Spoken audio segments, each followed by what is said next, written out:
Welcome, everybody. It's your boy, the Versace Stunner, with another episode of VSW.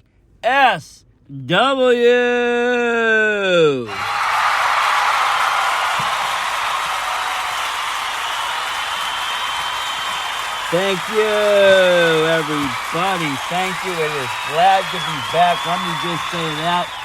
The Versace Stoner here with Disabled Wolf. Disabled Wolf here, safe and sound from Tampa, Florida, home of the Stanley Cup and Super Bowl champion Buccaneers and Lightning. I'm so jealous of that city, Versace. They got a Mania too. We were glad to be a part of. I mean, I'll say this. I'm happy to be home. I'm happy to be back in Boston. I'm happy to be back in New England. You know, I am at heart, but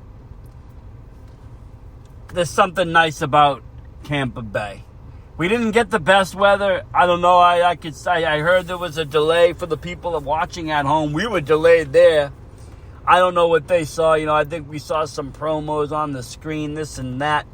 But you know, overall, I have to say, Tampa Bay was a nice city. Very nice city, Versace. You had a lot of restaurants open. I love the beaches. Too bad the weather wasn't nice, so we could have enjoyed it more. I mean, we're still in the midst of a pandemic, and the weather wasn't all the best, but, I mean, we made the best of it. We got to WrestleMania. It wasn't your normal con. You know, you didn't have the fan access going on. You had a very minimal WrestleCon happening.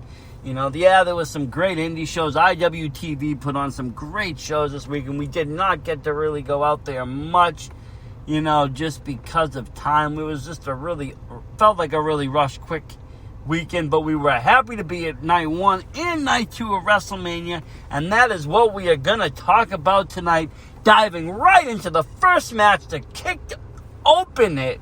You know, Jesus Christ, talk about it, you know, just the way they ended.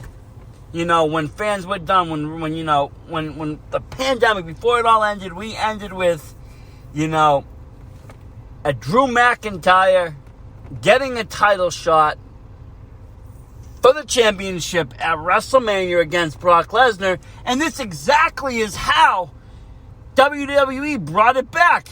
We have another champion, of course, you know, Bobby Lashley, but it was Drew McIntyre coming in for that title, and that's how they opened it up. That's how they opened the event up. Great hard-hitting match for Versace, but Drew McIntyre failed to get a lot of aerial against Lashley as MVP was used as a decoy so many times.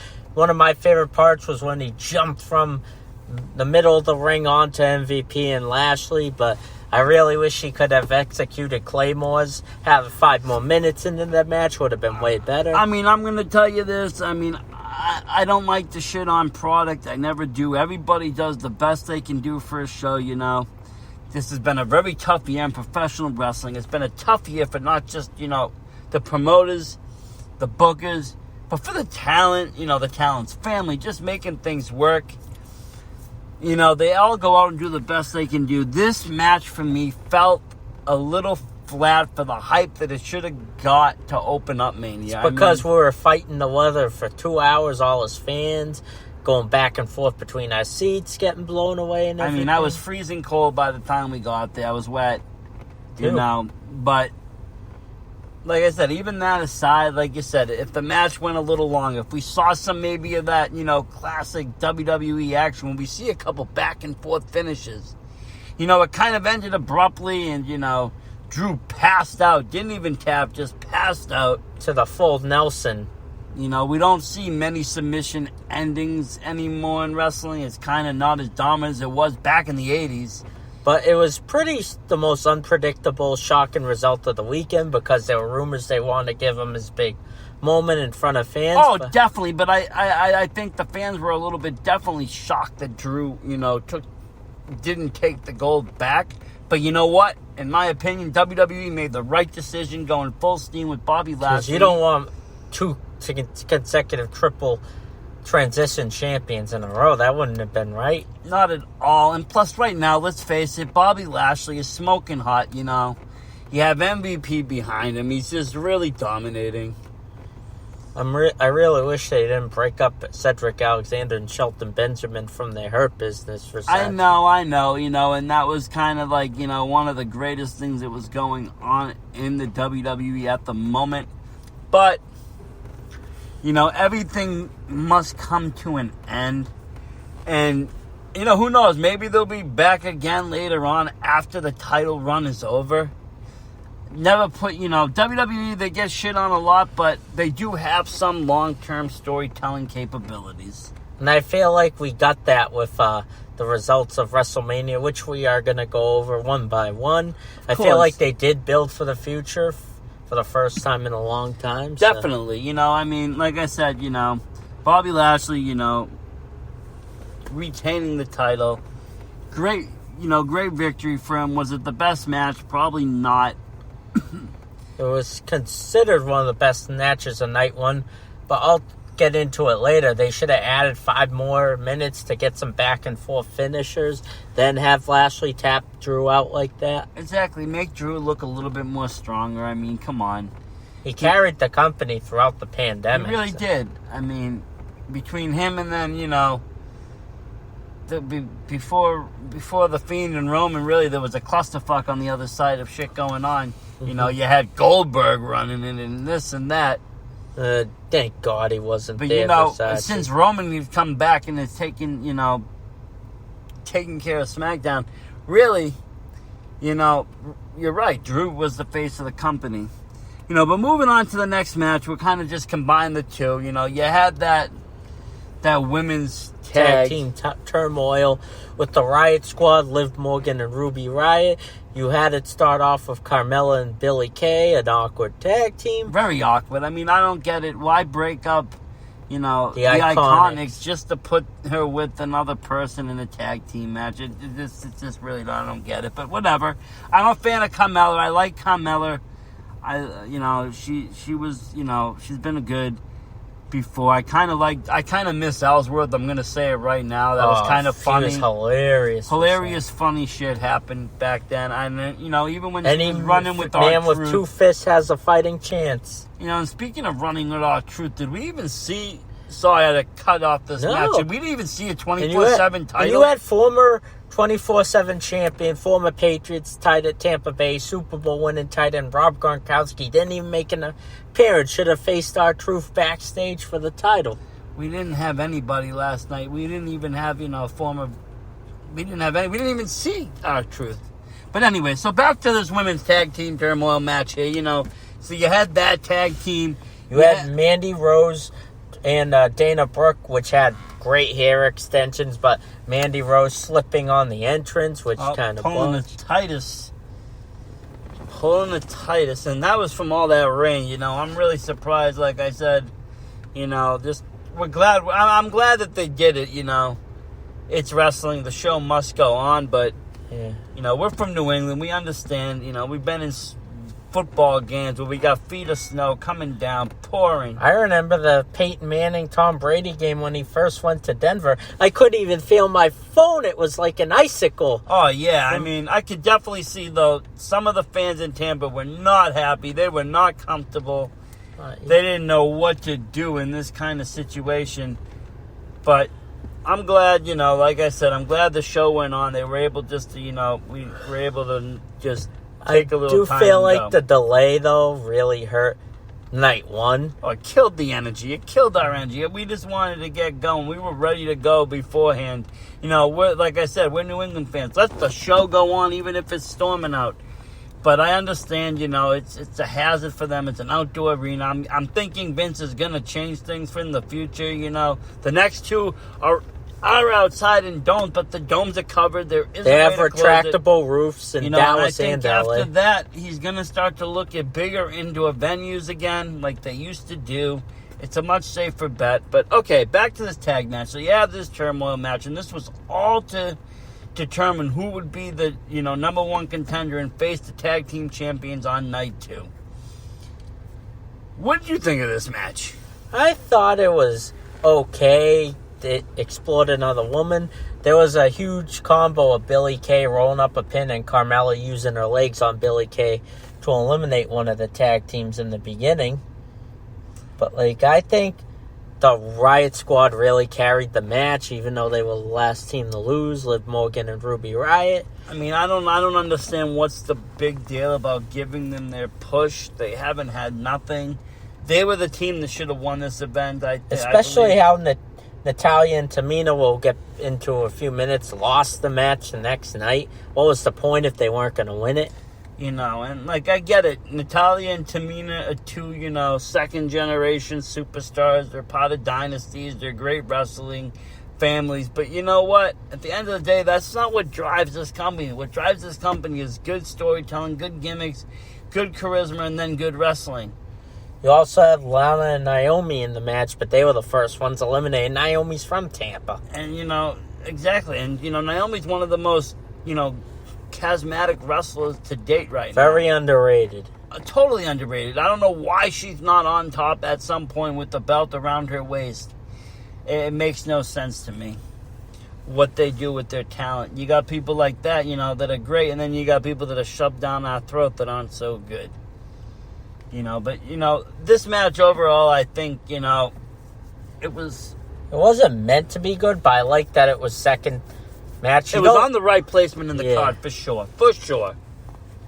Because you don't want to open the show with a least anticipating match. And if it was any later in the night, it would have made me fall asleep. So, especially with the delay and the way it was going, the crowd was definitely fighting fatigue later on in the night. I think they gave it a little too many minutes. You could have added to this next match we're going to talk about, which was, I think, match of the night and night one besides the main event. And if they should have had 5 more minutes, it would have been a over 5-star match. Was Seth Rollins versus Cesaro, who's finally getting a push. This was a great match. We got to see what we've been wanting to see for a long time. That was the swing. It's a very impressive move.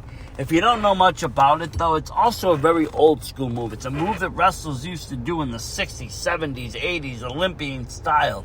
It's, something that's very unique in today's world. It takes a lot of upper body strength to swing a man. It also takes, a lot of... Speaking of upper body strength, Cesaro proved it 7 years ago. He had his Mania moment in the first ever Andre the Giant Memorial Battle Royal, where it wasn't really regulated to jobbers. He threw the Big Show out of the ring to be the first ever winner. Speaking of that, just to touch on that about the whole Andre the Giant Battle Royal, I was not happy that this was not on the card.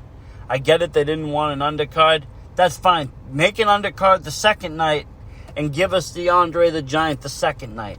That Battle Royal, those people wait every year. Why put it on a Friday night SmackDown? And have guys really want to be in the match, too, not just to throw random guys in the card. No, this should be a place to showcase new talent, new people. They picked up a ton Or do it like how AEW does their Battle Royals. Look, they picked up a ton of new stars from August Gray all the way to Parker Boudreaux.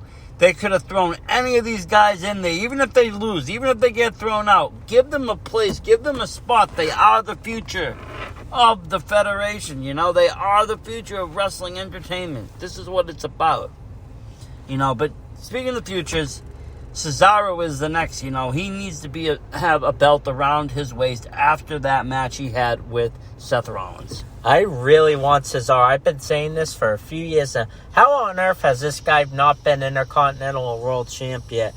I really want to see him now take on the Universal Champion, Roman. Really? See, I would see now... And have him in a losing effort and then have him go after the Intercontinental title. See, now, I could see him as a really strong matchup on the other end, because there's going to be a shakeup at some point. With him versus Lashley for that title. That would be amazing. Even if he wins it from there, that's fine. That's a victory. That's something that we can all stand behind. But the match that those two could have with the physical that they both possess would be amazing. Absolutely. And Seth Rollins has been making fun of names, saying Cesaro. He had so many Mania moments, including that he's cashing in Money in the Bank, the first WrestleMania 31, to insert him in Roman versus Brock. And he won the Intercontinental title to open up Mania a few years ago. And he slayed Triple H. So he had so many Mania moments, he could afford to lose one. He could, and he did. And, I think he did a good thing there. And to be honest with you, Seth Rollins, I'm going to say it, I may be wrong, people might disagree with me, but every time I've been seeing this guy lately, he is getting better and better, in my opinion. His best work has been lately as a heel, as his own thing. He's doing a great new gimmick right now. When he broke out of the Shield, he got rid of a lot of the goofiness that went with that.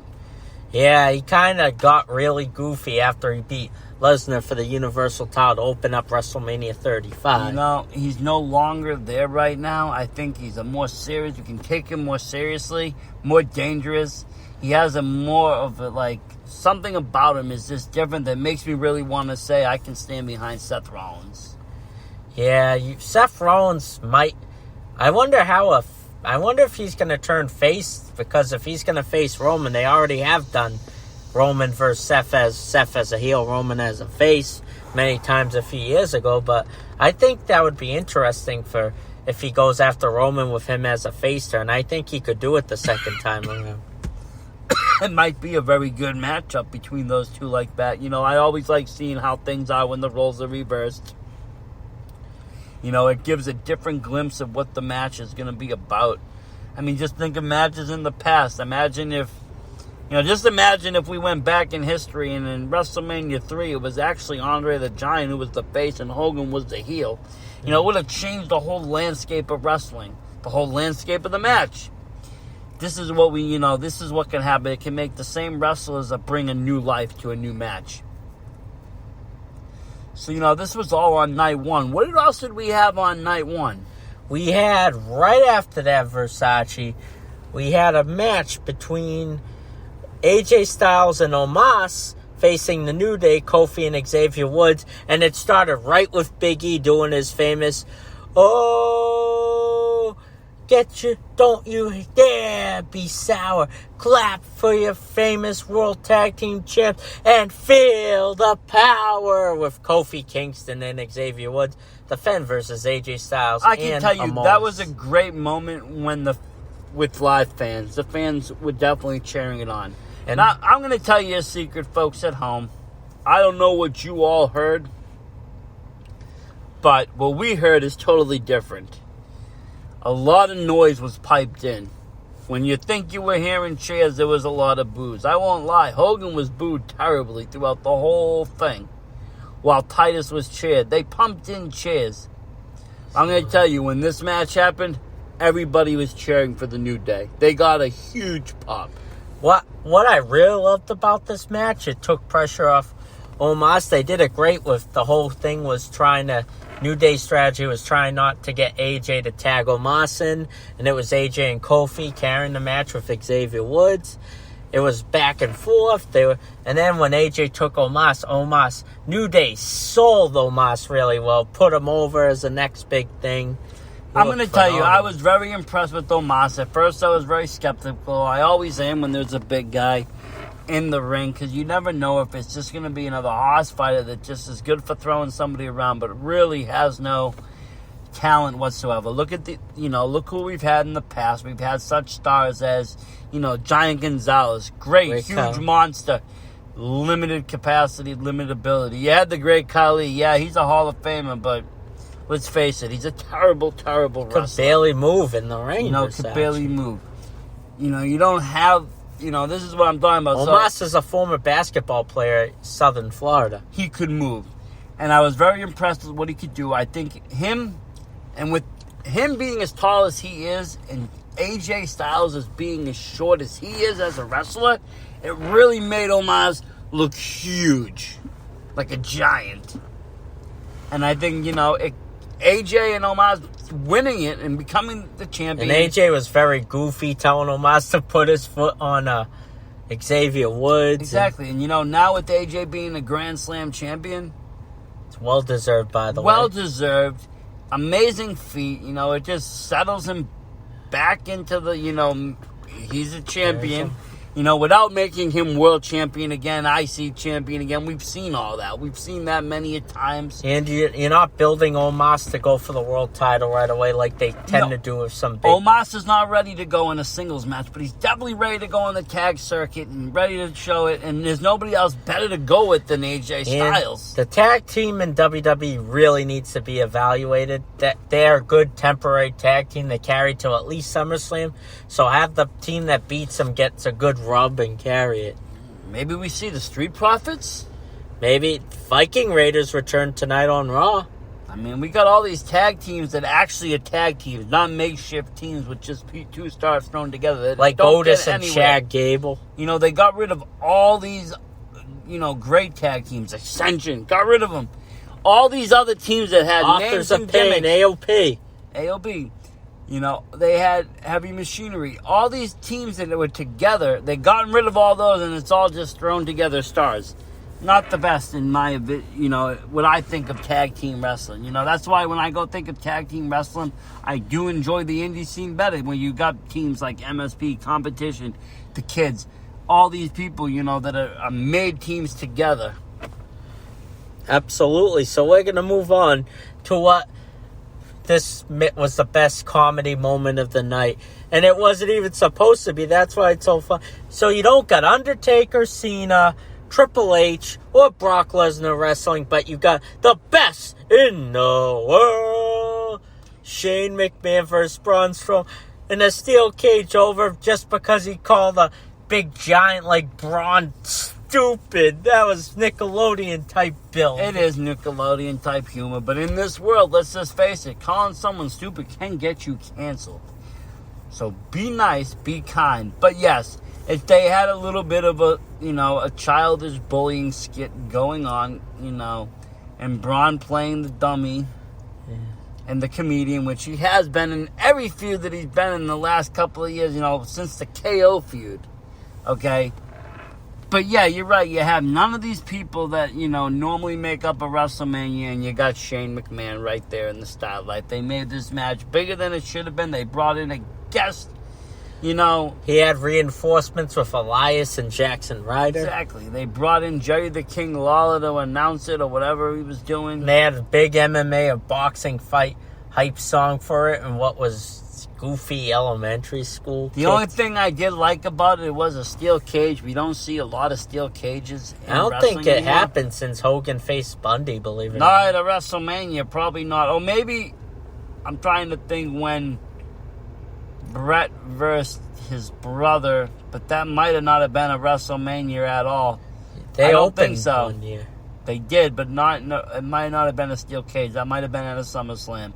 I can't really remember. It was a long time ago. But yes, seeing a steel cage at WrestleMania was great. That made the match. And the other thing that made the match is seeing Braun put his fist through the fucking thing. And he ripped the cage right after Shane did. When Shane was about to escape for the win, and Braun just freaking slammed him from the top of the cage. As much as people shit on Shane, he's always there to take a freaking bump.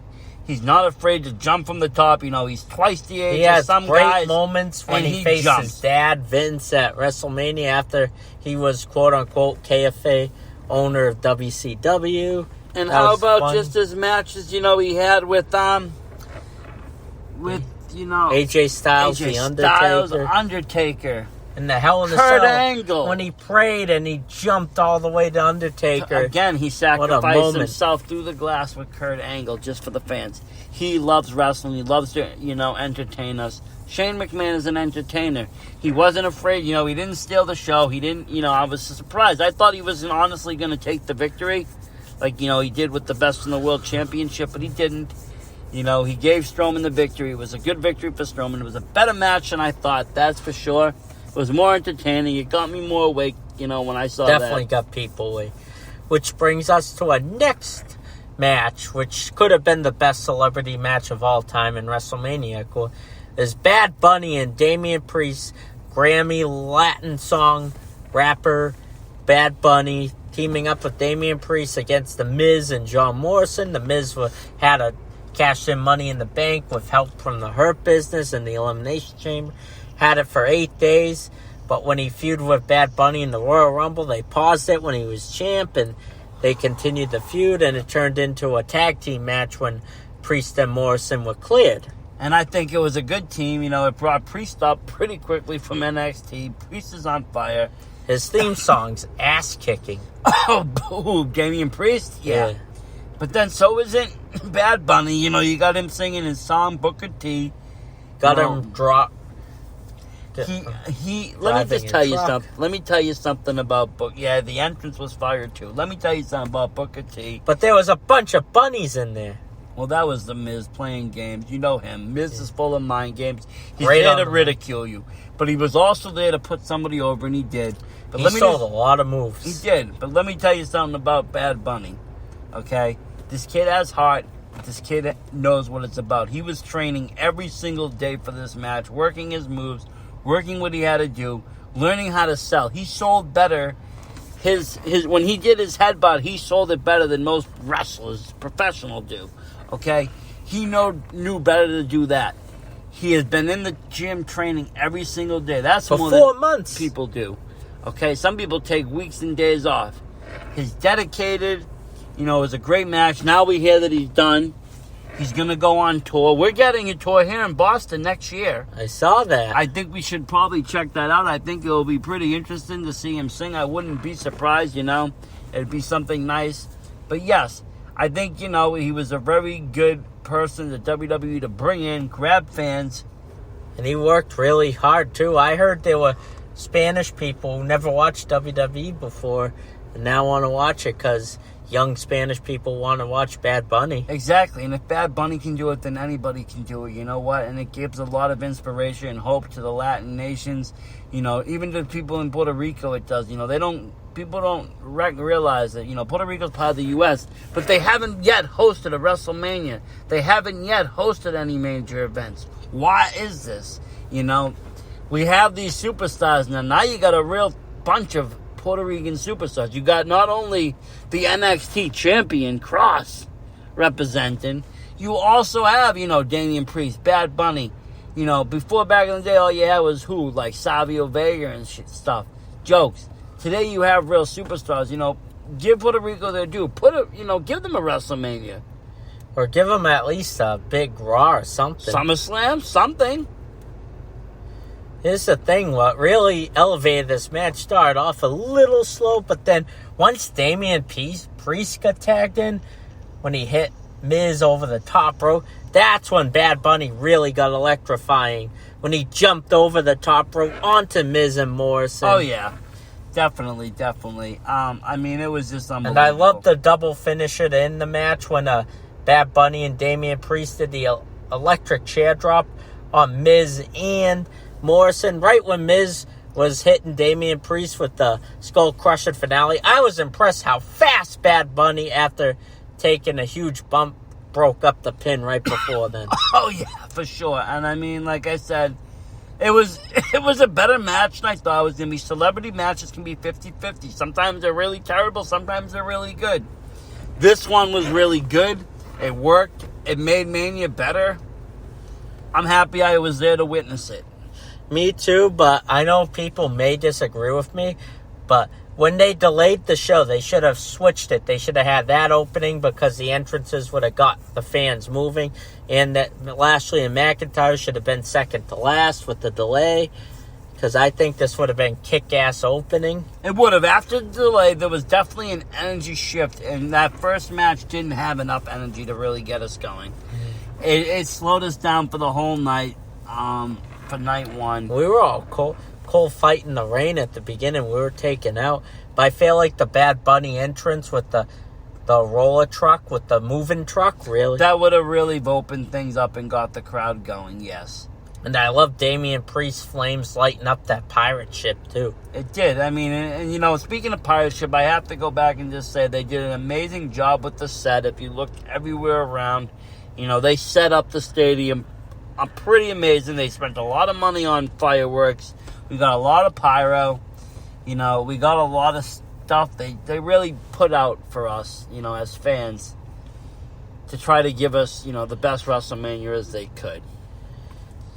You know, and that brought us to what? The main event of the night? The first time ever, not only is it second ever women's main event, but first two, not one, but two African-American women main eventing with Sasha Banks, the SmackDown Women's Champion, defend their title against Royal Rumble winner, the EST, Bianca Belair. You know, and I have to say, I was very hyped for this match. This was the one match of night one that I was most excited for ever since Bianca won the Royal Rumble.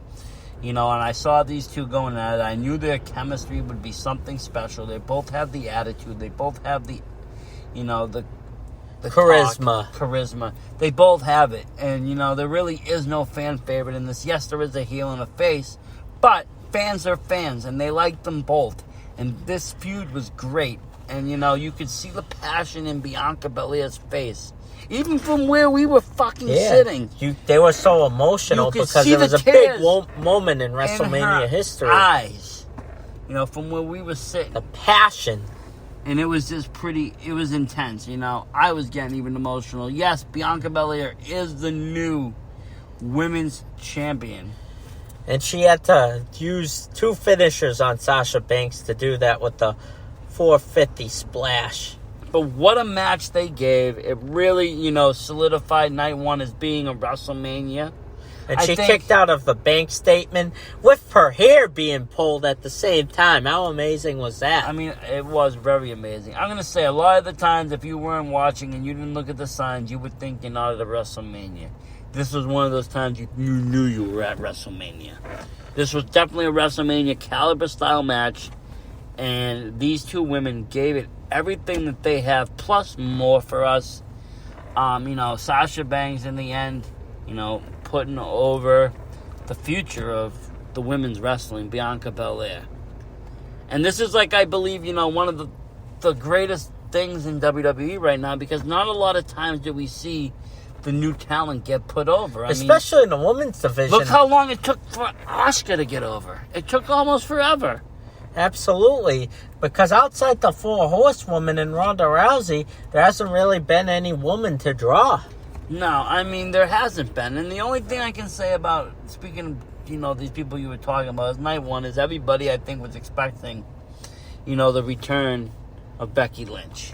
But she obviously trolled the fans. She did. We didn't get nobody returning. We didn't actually get no surprises at WrestleMania whatsoever. Night one or night two. No, there was actually nothing going on extra at any of them, which I was a little disappointed with. It's WrestleMania. Give us something. Tease us. The best thing we would tease with is that, you know, we're going to get a WWE 2K22.